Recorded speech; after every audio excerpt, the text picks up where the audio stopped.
इन्नल हम्दुलिल्लाह नहमदुहु व नस्तईनुहु व नस्तगफिरुहु व नस्तहदीह व नऊज़ु बिल्लाहि मिन शुरूरि अनफुसिना व मिन सय्यिआति अअमालिना मन यहदिहिल्लाहु फला मुदिल्ल लहु व मन युद्लिल फला हादिय लहु।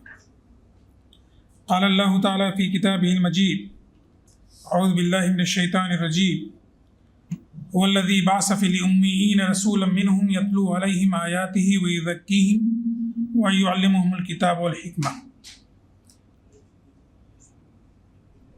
सदक़ल्लाहुल अज़ीम। काबिल एहतराम ज़िम्मेदारान जमात और अज़ीज़ तरीन भाइयों, मैंने आपके सामने कुरान मजीद की एक आयत का कुछ हिस्सा पढ़ा है, मुकम्मल नहीं। उसमें नबी करीम सल्लल्लाहु अलैहि वसल्लम की बेसत का मकसद बताया गया है और वही जिम्मेदारी अइम्मे किराम की है। वो जिम्मेदारी 4 हिस्सों में मैंने तकसीम किया है। एक तरतील है, दूसरी तालीम है, तीसरी तस्कीफ़ है और चौथी तरसील है। तरतील को इस आयत में तिलावत से ताबीर किया गया है, वरत्तिलिल कुरान तरतीला यतलू अलैहिम आयातिही। फिर युअल्लिमुहुल किताब वल हिकमा तालीम है, और तस्कीफ़ और तज़किया व युज़क्कीहिम, और चौथी चीज़ ये है कि आप वरसतुल अंबिया हैं। तो जो काम या जो जिम्मेदारी दी गई है उसकी तरसील है। ये 4 बुनियादी उमूर हैं जो अइम्मे किराम अगर अंजाम दें तो वो मिसाली मस्जिद और मिसाली इमाम की हैसियत से अपने रोल को आइडेंटिफाई भी कर सकते हैं और उसको डिलीवर भी कर सकते हैं। आलम इस्लाम के अगर हम पूरे उसको देखें तो अब आलम इस्लाम किसी हुदूद अरबा में नहीं है, बल्कि पूरी दुनिया और दुनिया के गोशे गोशे में अल्हम्दुलिल्लाह इस्लाम के मानने वाले पहुँचे हुए हैं और वो अपनी जिम्मेदारी अदा कर रहे हैं। मशरिक हो या मगरिब या बर्रे कोई भी बर्रे आज़म हो, तो हर जगह कुछ हमारे लिए काबिल तक़लीद नमूने पाए जाते हैं, इमाम की हैसियत से और मसाजिद की हैसियत से। मैं सबसे पहले जो इब्तिदा करूँगा इसमें 3 जगहें हैं। एक तो वो जो आलम इस्लाम का क़ल्ब है, हरमैन है, और फिर गल्फ़ कंट्रीज़ हैं। दूसरे मगरिबी दुनिया, और तीसरा अपना मुल्क। इन तीनों जगहों से मैं मुश्तअज़ खरवारे कुछ मिसालें आपके सामने पेश कर रहा हूँ। यूके, बरतानिया, उसका सूरज नहीं गुरूब होता था, लेकिन अब वहाँ भी इस्लाम और इस्लाम के शायर की मौजूदगी बहुत क़ुव्वत और मजबूती के साथ है। और अगर हम ये देखें कि मिसाली मस्जिद की हैसियत से, एक लीडिंग पोजीशन की हैसियत से, तो यूके की मसाजिद को हम इस सिलसिले में आइडियल मान सकते हैं। वहाँ की लंदन की सेंट्रल मॉस्क है, लेकिन मैंने उसको अपने इसमें नमूने की हैसियत से इसलिए नहीं लिया कि वो एक गवर्नमेंट के ज़रिए स्पॉन्सर्ड है। सऊदी गवर्नमेंट ने उसको बनाया, सऊदी गवर्नमेंट उसकी पूरी कफालत करती है। उसके मुकाबले में मैंने ईस्ट लंदन मॉस्क को लिया, जो एक कम्युनिटी इनिशिएटिव के ज़रिए वजूद में आई। इब्तदाई मरहले में 1940 में एक छोटी सी मस्जिद, लेकिन पिछली सदी की 8वें दहे में एक बड़े इस्लामिक सेंटर और मस्जिद की हैसियत से। मैं इसमें सिर्फ एक चीज़ ऐड करूं कि अभी जो 2024 का इंतखाब वहाँ पे हुआ, तो उसमें पूरी लंदन की तारीख में सबसे ज़्यादा मेंबरान पार्लियामेंट मुस्लिम चुने गए, उसमें इस मस्जिद का रोल है। और इस मस्जिद में जो एक कमेटी फॉर्म की उसने, ब्रिटिश मुस्लिम काउंसिल, इसके मतवल्ली भी उसके ज़िम्मेदार हैं और दूसरी मसाजिद के भी ज़िम्मेदार इसमें पाए जाते हैं। उन लोगों ने एक इनिशिएटिव लिया कि हमें लेबर पार्टी और कंजर्वेटिव पार्टी के किन लोगों को, तो 18 डेमोक्रेट से और दो और एक, इस तरह से टोटल 25 मेंबरान पार्लियामेंट मुंतखब हुए। यानी सिर्फ उनका रोल उस मस्जिद की हद तक नहीं रहा, बल्कि वो वहाँ के मुआशरती किरदार में भी उन्होंने और सियासी उफ़क़ पे भी उन्होंने अपनी बात मनवाई और अपने रोल को अदा किया। तो उसके नतीजे में, और उसको मुख्तलिफ मीडिया के लोगों ने इसको कंसीडर भी किया, जो तज्ज़िया कर रहे हैं कि इस मरतबा जो मुस्लिम मेंबरान पार्लियामेंट की जो तादाद बढ़ी, उसमें ईस्ट लंदन और दीगर मसाजिद और बिलखुसूस BMC का बड़ा रोल रहा है। आइए हम जानते हैं। उमूमी तौर पे ये मस्जिद क़ल्ब शहर में है, स्टेशन से सिर्फ 2 मिनट की दूरी पे वाक़ है, और उसके जो खद्दो खाल हैं, जो अनासिर हैं, उसको अगर हम देखें तो जो उसका बुनियादी उन्सुर है वो नमाजगाह है। 5 वक्त की नमाजें, जुमे की नमाज, और जुमे 5 वक्त की नमाज में तो 1500 से 2000 लोग रहते ही हैं। ज़ोहर की नमाज में ये तादाद ज़्यादा बढ़ जाती है, और जुमे की नमाज में 7 से 8000 लोग इस मस्जिद में शरीक रहते हैं। तो एक तो जो बुनियादी काम है नमाज का, वो तो अदा हो ही रहा है, लेकिन इसके साथ साथ वो पूरे तरबियत और तज़किया का पूरा मरकज़ है। हफ्तावारी दुरूस, इससे हमारे जहन में आएगी, ये बात आएगी कि शायद शनिचर और इतवार को वहाँ पे होता होगा, नहीं, बल्कि उनके पूरे 7 दिन उस मस्जिद में दुरूस होते हैं, मुख्तलिफ ज़बानों के लिहाज से। बंगला कम्युनिटी वहाँ पे बहुत ज़्यादा है, इसलिए उनके लिए इतवार का दिन मुख्तस है, लेकिन उर्दू जानने वाले, जर्मन जानने वाले, स्पेनिश जानने वाले, मुख्तलिफ ज़बानों के लिए उन्होंने अलग अलग सलाट ख़ास कर रखे हैं, और उसके लिहाज से वहाँ पे दुरूस होते हैं और वहाँ पे वो लोग शरीक होते हैं।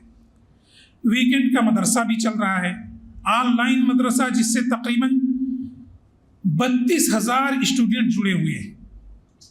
वो सिर्फ उस एरिया के नहीं, बल्कि जो भी अंग्रेज़ी बोलने वाले हैं वो जो है उस मदरसे से जुड़े हुए हैं। उनका बाकायदा सिलेबस है, और जो कुछ उससे जो है एग्ज़ाम का पूरा सिस्टम है, और सब चलाते हैं। तहफ़ीज़ुल कुरान का पूरा सिस्टम है, सबाही व मसाई, और उसमें ख़वातीन के लिए और बच्चियों के लिए सब अलग है। एक इनिशिएटिव उन्होंने कम्युनिटी रेडियो का लिया था, अब कम्युनिटी टेलीविज़न पे आए, और अब वो डिजिटल मीडिया पे भी वो आ गए हैं। इसी तरह से उनकी एक रिच लाइब्रेरी है, अंग्रेज़ी ज़ुबान में, अरबी ज़ुबान में, जो भी, यानी कि वहाँ पे जो यूनिवर्सिटीज़ में बच्चे पढ़ते हैं वो भी अपने रेफरेंस लाइब्रेरी की हैसियत से उस लाइब्रेरी को इस्तेमाल करते हैं। एक और इनिशिएटिव उन्होंने लिया कि वहाँ के माजूर बच्चों के लिए जो है उन्होंने डेफ एंड डम स्कूल भी जो है कायम किया। एक चीज़ और ताज्जुब खेज लगेगी जो हमारे यहाँ माशरे में नहीं, कि मस्जिद के अंदर ही उन्होंने जिम और फिजिकल एक्सरसाइज के लिए जो है जगह बनाई है, और उसमें बाकायदा लोग आते हैं। उसके भी सलाट मुख्तस हैं, ख़वातीन के लिए अलग और मर्दों के लिए अलग। एक चीज़ और इसमें इजाफा है जो बाज़ार का है। बाज़ार से वो नहीं कि जिस तरह से दुकानें, बल्कि उन्होंने तख़फ़ीज़ यानी डिस्काउंट रेट पे जो है सामान को, बुनियादी ज़रूरियात को रखा है। वो क्या है कि जैसे आटा है, चावल है, तेल है, उसकी कीमत अगर 2 पाउंड 3 पाउंड है तो उसको 1 पाउंड में रख दिया है, और उस पर लिखा हुआ है कि अगर आप ज़रूरत महसूस करते हैं तो आप अपने आप को ज़रूरतमंद महसूस करते हैं तो बिला तकल्लुफ़ 1 पाउंड आप गले में डाल करके अपना सामान लेके जा सकते हैं। उसके साथ अगर ये भी है कि अगर कोई ऐसा भी मुस्तहिक है जिसके पास वो भी नहीं है, तो वो बगैर पैसे के भी ले जाए और एक पर्ची डाल दे, ताकि जो कमेटी है वो अपनी तरफ से उसमें जो वो करे। इसी तरह से क्योंकि एक मरकज़ी मस्जिद ये है, तो विजिटर गाइड्स भी वहाँ पे फ्राहम है और बाकायदा उनको तौहीद, आखिरत, रिसालत और पूरे कंसेप्ट को वहाँ पे वाज़े किया जाता है। इसी तरह से एक गोशे में शरई कम्युनिटी सेंटर उनका है। मुख्तलिफ तरह के मसाइल वहाँ पे, इस्लाम कबूल करने से पहले, इस्लाम कबूल करने के बाद, ख़ानदानी मसाइल, ये वो सब जो आते हैं, तो वहाँ पे बाकायदा काउंसलर मौजूद होते हैं जो इसको अमल करते हैं। इंटरफेस सेंटर जो मुस्तकिल मुतहर्रिक रहता है, कभी कोई बुद्धिस्ट आ गया, कभी कोई क्रिश्चियन आ गया, बल्कि क्रिश्चियन आने वालों की तादाद और ख़ास तौर से नौजवान लड़कों और लड़कियों की अच्छी खासी तादाद आती है, तो उसके साथ जो है बाकायदा वो प्रोग्राम भी करते हैं और अलग से उस सेंटर के ज़रिए कि कोई भी आए तो उसके ज़रिए काउंसलिंग का काम हो।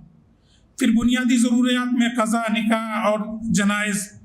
एक और चीज़ जो इसमें मैं लिखना भूल गया कि जनाजे के ताल्लुक़ से, तजहीज़ व तकफ़ीन के ताल्लुक़ से भी पूरा वो निज़ाम वहाँ रखते हैं।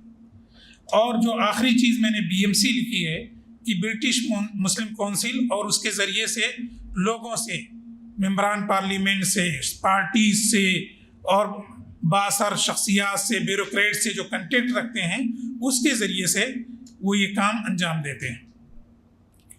अब हम लंदन से सीधे इंडिया में आते हैं।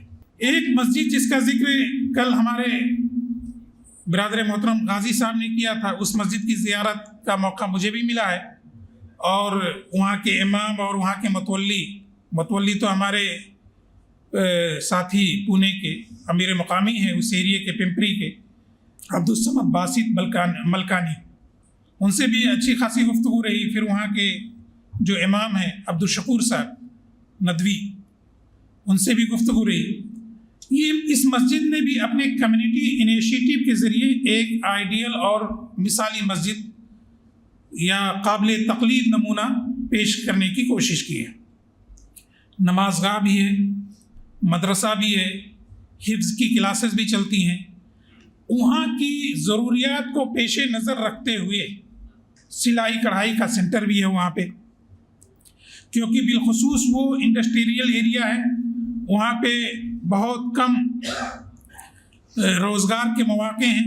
ख़वातीन उस तरह से जो है बहुत कम उस पर नौकरी करती हैं, तो उसके लिए उनके स्किल डेवलपमेंट के लिए उन्होंने काम किया है। अभी नया इनिशिएटिव उन्होंने कंप्यूटर क्लासेस का लिया है, डिजिटल स्किल का लिया है। इसी तरह से दुरूस हैं, ख़ुद माहाना तरबियती प्रोग्राम, हफ्तावारी दुरूस और इस तरह की चीज़ें चलती हैं। मस्जिद परिचय का प्रोग्राम उन्होंने रखा है। काउंसलिंग सेंटर है। काउंसलिंग सेंटर के बारे में मैं ये बताऊं कि ख़ुद वहाँ की अदालतें, जो लोक अदालतें हैं और ख़ुद थाने, वो इनसे रुजू करते हैं कि भाई आपकी मुस्लिम कम्युनिटी से ये केस आया हुआ है और ये केस में पेचीदगी, अगर आप लोग मिल लें तो बेहतर होगा। फिर वो उनसे मिलते हैं और बकौल बासित साहब के तकरीबन 90 से 95 केसेस हम वापस ले आते हैं और उसके ज़रिए से उनके जो ख़ानदानी निज़ाआत हैं या घरेलू मसाइल हैं, उसको हम हल करने में कामयाब होते हैं। इसी तरह से कोऑर्डिनेशन का वहाँ पे काम है, रोज़गार के ताल्लुक़ से, कंपनीज़ है, हॉस्टल है, फ्लैट है, यानी कंपनीज़ में किस तरह के स्किल्स की ज़रूरत है, उसकी रहनुमाई ये मस्जिद के लोगों से लेते हैं। या कौन से हॉस्टल खाली हैं किन बच्चों के, और किसको कहाँ पे हॉस्टल किस उसमें मिल सकता है, कौन सा डिस्काउंटेड मिलेगा। यानी वहाँ पे 3000 4000 के हॉस्टल मिलते हैं, लेकिन इनकी सिफारिश है ज़रूरतमंदों को 1000 और 1500 में भी हॉस्टल मिल जाते हैं। इसी तरह से उन्होंने एक काम और किया है कि जो गरीब लोग हैं उनके लिए एक हेल्थ कनेक्ट के नाम से उन्होंने एक बेंच बना रखी है। एक साथी को फारिग कर रखा है, जो पुणे की सतह पे जितने हॉस्पिटल्स हैं, चाहे वो सरकारी हों या गैर सरकारी हों, उसमें कहाँ डिस्काउंटेड है, कहाँ पे गवर्नमेंट स्कीमें चलती हैं, तो वो साथ ही उनकी रहनुमाई करता है। बड़े बड़े केसेस, हार्ट के केसेस, कैंसर के केसेस, इन सब को वो फ्री में इलाज प्रोवाइड करने के लिए एक जरिया बनते हैं। तो एक तरह से ये जरिया है। इसी तरह से इस मस्जिद के ज़रिए, इनके मुसल्लीन के ज़रिए कफ़ालत का एक निज़ाम है, और जिसमें वो हर महीने तकरीबन 150 बेवाओं की कफ़ालत और 200 से 250 यतीम बच्चों की कफ़ालत इसी मस्जिद के ज़रिए से कर रहे हैं। नागरिक विकास केंद्र के ज़रिए वहाँ पे डॉक्यूमेंटेशन का काम, क्योंकि वो पूरा एरिया ऐसा है जहाँ पे मुख्तलिफ जगहों से गरीब लोग हिजरत करके आए हुए हैं जिनके पास डॉक्यूमेंट्स मुकम्मल नहीं है, तो वहाँ पे वोटर आईडी है, आधार कार्ड है या दीगर जो ज़रूरतें हैं, उसकी तकमील भी इसी मस्जिद के ज़रिए से हो गई। इन्होंने एक बिल्डिंग अभी उस पर किराए पे ली है मुतालेगाह के लिए, कि जो बच्चे वहाँ पढ़ते हैं, वो जो फ्लैट्स हैं, जो घर हैं या झुग्गी है, उसमें इसकी सहूलत नहीं होती कि वो अपने घर में पढ़ें। एक ही कमरा प्रोवाइड है, उस कमरे में खाएं, बैठें, सोएं या पढ़ाई करें। तो उन बच्चों के लिए उन्होंने एक मुतालगाह खास कर रखा है। इसी तरह से मस्जिद के अंदर ही एक लाइब्रेरी बना दी है, और वो लाइब्रेरी के साथ एक सेक्शन वो है जो दावती कुतुब का है, कि कोई भी साथी उसको लेकर के जा सकता है। मतलब कि वो उसका कोई उसको चार्ज नहीं देना है, अगर वो ज़रूरत महसूस करता है तो उसको ये ले जा सकता है। तो एक छोटी जगह पे, एक ऐसी जगह जहाँ पे बिल्कुल बिलो मुतवस्सित तबका रहता है या गरीब लोग रहते हैं, वहाँ पे इतनी सारी सरगर्मियों का एक मस्जिद का वो बनाया गया है। तो ये दूसरी तस्वीर है जिससे हम लोग इस्तिफादा कर सकते हैं। एक तीसरी जो हम गल्फ में एक चीज़ ये हुई है कि तमाम ममालिक छोटे छोटे हैं, कुवैत है, बहरीन है, ओमान है, तो वहाँ पे कतर है। एक इनिशिएटिव करीब के हुक्मरानों ने ये लिया है कि एक बड़ी मस्जिद जो है वहाँ वजूद में लाई गई है, जो दीगर विजिटर्स के लिए अट्रैक्शन का ज़रिया हो, वहाँ पे आए। अबू ज़बी की मस्जिद है, शेख जायद मस्जिद। कतर की मस्जिद है शेख मोहम्मद बिन अब्दुल वहाब मस्जिद। सुल्तान काबूस मस्जिद है ओमान में, मस्कत में। मोहम्मद अहमद फ़ाते मस्जिद है बहरीन में। कुवैत में मस्जिद अल कबीर है। और ये सब मसाजिद 1980 से लेकर के 2010 की दहाई में वजूद में लाई गई हैं, यानी इसकी तोसी हुई है। उसमें से सिर्फ मैंने मस्जिद कबीर को लिया है। मस्जिद कबीर ये कुवैत की मस्जिद है, लेकिन ये अपनी हमा जहज सरगर्मियों की वजह से ये एक मिसाली मस्जिद है। अभी गल्फ के जो हालात हैं उसमें मसाजिद के किरदार को बहुत महदूद किया जा रहा है। पहले खुतबे आधे घंटे के होते थे, उसके बाद तहफीज़ की क्लासेस भी होती थी, दुरूस भी होते थे, वहाँ लिटरेचर भी रहते थे, वहाँ तफसीर और दीगर किताबें। लेकिन अभी ये महसूस हुआ कि तकरीबन पूरे गल्फ में मसाजिद को इन तमाम चीज़ों से खाली किया जा रहा है। यूएई की तमाम मसाजिद के लिए डायरेक्शन है कि आप अपने जुमे के खुतबे और नमाजों को ये 25 मिनट के अंदर ख़त्म करना है, यानी नमाज भी जुमे की और खुतबा भी, यानी खुतबे को इतना मुख्तसर करें कि उसमें सिर्फ खुतबे मसनूना की बात आ सके, उससे ज़्यादा वो ना हो। इसी तरह से जो दुरूस के और इसके हल्के थे वो तकरीबन अक्सर गल्फ के ममालिक में इसका ख़ात्मा हुआ। कुवैत में बहरहाल अभी वो कैफियत नहीं है, इसलिए मैंने वो मिसाल आपके सामने रखने की कोशिश की है। ये मस्जिद कल्बे शहर में है, बड़ी मस्जिद है, ईदैन के मौके पे तकरीबन 2.25 लाख लोग इस मस्जिद में और पूरे एरिए में, पूरा जो सहन है, 1,70,000 लोग वहाँ पे नमाज पढ़ सकते हैं। जुमे की नमाज में उम्मूमन 11 से 12,000 लोग जो अंदर का वो है नमाजगाह है उसमें पढ़ सकते हैं। ये तो उसकी कैफियत है, लेकिन असल जो उसका चार्म है वो उसकी दावती सरगर्मियाँ हैं। ये मस्जिद तमाम ही जालियात के लिए जो वहाँ पे लोग रह रहे हैं, इंडियन, पाकिस्तानी, बांग्लादेशी, फिलिपीनी, थाईलैंडी या इजिप्शियन, सबके लिए ये मस्जिद खुली हुई है। ये इस मस्जिद में हर हफ्ते किसी न किसी जालिया का, किसी न किसी ग्रुप का बड़ा प्रोग्राम होता है। मोहतरम अमीर जमात कुवैत के जब दौरे पे गए तो एक बड़ी कॉन्फ्रेंस का इनेकाद हुआ। तकरीबन 5,000 लोग इस मस्जिद के सहन में शरीक रहे, यानी हिंदी और उर्दू स्पीकिंग के लोग। इसी तरह से जब मलयाली हल्के का जब प्रोग्राम हुआ तो उसमें 2,500 के करीब लोग वहाँ पे शरीक रहे। लेकिन हर हफ्ते इसके जो कॉन्फ्रेंसेस हाल हैं, मीटिंग रूम से, जैसे ये हमारा एक कॉन्फ्रेंस हाल है, इस तरह से 6-7 कॉन्फ्रेंस हाल उस मस्जिद से अटैच हैं, छोटे बड़े, और वो हमेशा बुक रहते हैं कि किसी न किसी दावती प्रोग्राम के लिए, किसी न किसी दर्स के लिए और इस तरह से उस तरह की सरगर्मियों के लिए। इस मस्जिद की एक ख़ास बात वहाँ का मकतबा शरिया है, यानी शरई किताबों के लिए उन्होंने अलग सेक्शन कायम कर रखा है और आम किताबों के लिए अलग। खुद ये मकतबा जो इनका है ये डिजिटल और पूरी सहूलियात के साथ मैसर है, यानी आप अगर वहाँ पे कॉफ़ी पीना चाहें, चाय पीना चाहें और हल्का फुल्का नाश्ता करना चाहें तो ये भी मस्जिद की उसकी लिहाज से अवेलेबल है।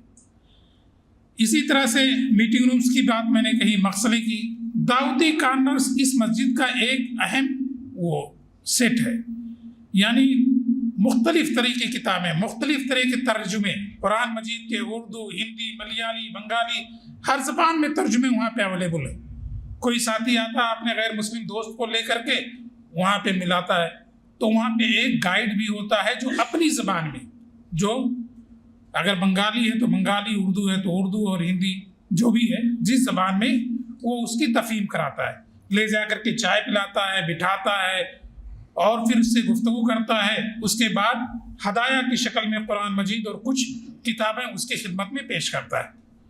इसके नतीजे में जो वहाँ के इमाम हैं, जो वलीद अली थे, वो तो शहीद हो गए।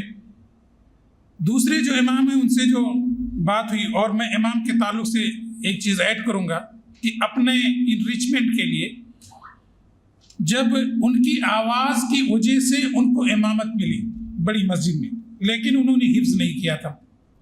हिफ्ज़ उन्होंने 40 साल के बाद हिफ्ज़ किया, और जब कहा कि हमें ये जिम्मेदारी मिल गई तो हम उसके बाद जो है हमारे ऊपर जिम्मेदारी, वैसे भी मैं सोच रहा था लेकिन अब मैंने हिफ्ज़ किया। इसी तरह से उनकी तालीम ग्रेजुएशन तक थी, सिर्फ उन्होंने कुल्लियतुल शरिया से BA किया था, लेकिन जब वो महसूस किया उन्होंने, तो उन्होंने कहा नहीं, अब हमें कुछ और आगे पढ़ाई करनी। जब पढ़ाई तो उन्होंने मास्टर किया, फिर PhD की। इस बार जब हमारी मुलाकात हुई तो हमने कहा कि कौन सी और चीज़ अब नया डेवलपमेंट है, तो उन्होंने कहा कि भाई देखिए, ये मस्जिद जो है एक अहम मुकाम पे है और मुख्तलिफ तरह के लोग आते रहते हैं, अरबी ज़बान से मेरा काम नहीं बनता। अब मैंने 6 महीने का अंग्रेज़ी कोर्स करना शुरू किया है ताकि जो विजिटर्स आए उसके साथ जो है हम मुलाकात करें और उस पर आगे बढ़ें। तो इस तरह से वो अपने आप को डेवलप कर रहे हैं। तो ये चीज़ें जो है यहाँ पर कुछ और सरगर्मियाँ हैं जो मैंने आपके सामने पेश की। इसी से मिलती जुलती एक और मस्जिद है, मस्जिद फ़ातिह इस्तांबुल तुर्की। तकरीबन वही सरगर्मियाँ हैं, लेकिन इसकी ख़ास बात इसके इमाम से जुड़ी हुई है। यहाँ के जो इमाम हैं उस्ताद गालिब, वो अपने समाज से इतने जुड़े हैं कि वो उस एरिया के काउंसलर मुंतखब हो गए, यानी वो कटे हुए नहीं, लेकिन वो मुख्तलिफ सरगर्मियों में ऐसे हैं कि एक पार्टी ने उन्हें काउंसलर के वो दिया और उसके ज़रिए से वो काउंसलर मुंतखब है। इसी तरह से वहाँ पे एक ख़ास बात जो मैं कि इस मस्जिद ने एक इनिशिएटिव लिया। वो इनिशिएटिव क्या है कि शुरू में 2015 में, पहले तो 2010 बल्कि उससे पहले तक मस्जिद सिर्फ नेग्लेक्टेड थी, कोई मतलब अतराफ में गंदगी थी और सब कुछ, लेकिन 2010 के बाद उसकी सफाई वगैरह हुई और उसको रिनोवेट किया गया, उसकी लाइब्रेरी, म्यूज़ियम और हर चीज़ को। मस्जिद की कमेटी ने इनिशिएटिव ये लिया कि ये सुल्तान मोहम्मद फ़ातिह के ज़माने में ये इसके साथ एक मदरसा भी था, तो मदरसे का एहया किया, और मदरसे का जो एहया किया तो उसके बाद एक कोर्स चलाया शरिया का। 15 से लेकर के 22 तक उसी कैंपस में ग्रेजुएशन तक की वो क्लासेस होती रही, लेकिन बाद में इन्होंने गवर्नमेंट से गुजारिश की तो एक बड़ी ज़मीन जो वक्फ की थी इनको मिली खल्दून यूनिवर्सिटी बनाने के लिए, और अब वहाँ पे 8 फैकल्टीज़ बाकायदा कायम कर रही हैं। इस मस्जिद के तवस्सुस से जो इनिशिएटिव यहाँ से लिया गया वो इब्न खल्दून यूनिवर्सिटी जो इस्तांबुल ही में है, और उसमें शरिया उसूलुद्दीन के अलावा अब लॉज और बिजनेस वगैरह के भी जो है इनिशिएटिव किए गए। आखिरी बात जो मैं 5 मिनट में कि हरमैन के ताल्लुक से, ये जो मसाजिद हैं जो पूरी रूहानी फ़िज़ा के साथ हैं, नमाज, ज़ियारत या हरमैन में तवाफ़ और सई के साथ, इसकी जो ख़ास बात है कि इन्होंने पूरी हिस्ट्री को म्यूज़ियम में समेट दिया है और मकतबे में समेट दिया है। उमूमी तौर पे जो हुज्जाज या ज़ायरीन जाते हैं तो सिर्फ नमाज और ज़ियारत तक या वहाँ पर रौज़तुल जन्नह में बैठने तक महदूद रखते हैं, लेकिन दूसरी चीज़ों से हम इस्तेफ़ादा नहीं करते। इसकी जो लाइब्रेरी है, चाहे मस्जिद नबवी की हो चाहे मस्जिद हराम की हो, बहुत ही रिच लाइब्रेरी है, डिजिटल लाइब्रेरी है। यहाँ से बैठ करके भी हम उसके पासवर्ड ले करके इस्तेफ़ादा कर सकते हैं। लेकिन एक और अहम चीज़ कि वो मस्जिद का जो उमूमी सिलसिला है दुरूस का, वो तो अला हाल ही जारी है। नबी करीम सल्लल्लाहु अलैहि वसल्लम, खुलफाए राशिदीन, तबे ताबीन और उसके बाद तमाम पूरा सिलसिला, लेकिन इन्होंने नए ज़माने के लिहाज से भी इसको डेवलप किया है। वो डेवलप किया है कि बाकायदा कोर्स 1985 में कुल्लियतुल शरिया, कुल्लियतुल उसूलुद्दीन, कुल्लियतुल कुरान, कुल्लियतुल हदीस, जिस तरह से जामिया इस्लामिया में अलग चल रहा है, मस्जिद नबवी के तहत अलग चल रहा है। बाकायदा सर्टिफाइड कोर्स दिया जा रहा है। अभी वो सिर्फ इंतज़ाम की हैसियत से है जो लोग रेगुलर हैं, लेकिन उसको अब वो तालीम अन बोर्ड की हैसियत से जो है इंतसाब या प्राइवेट की हैसियत से वो कोर्स लाने की कोशिश कर रहे हैं। तो वो भी चीज़ है, और इसके ज़रिए बहुत सारे मुख्तलिफ जगहों के, जज़ायर के, टोगो के, अफ्रीकी ममालिक के लोग आकर के इन कोर्सेज से इस्तेफ़ादा किया है और यहाँ से फिर वो जो फारिग होकर के निकले।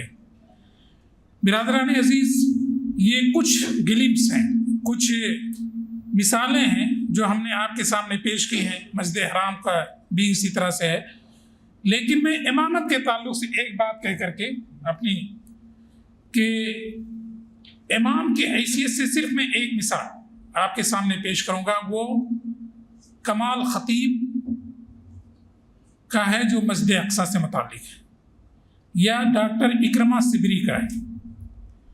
वो लोग जो कि पूरी ज़िंदगी मुजाहिदाना किरदार से इबारत है,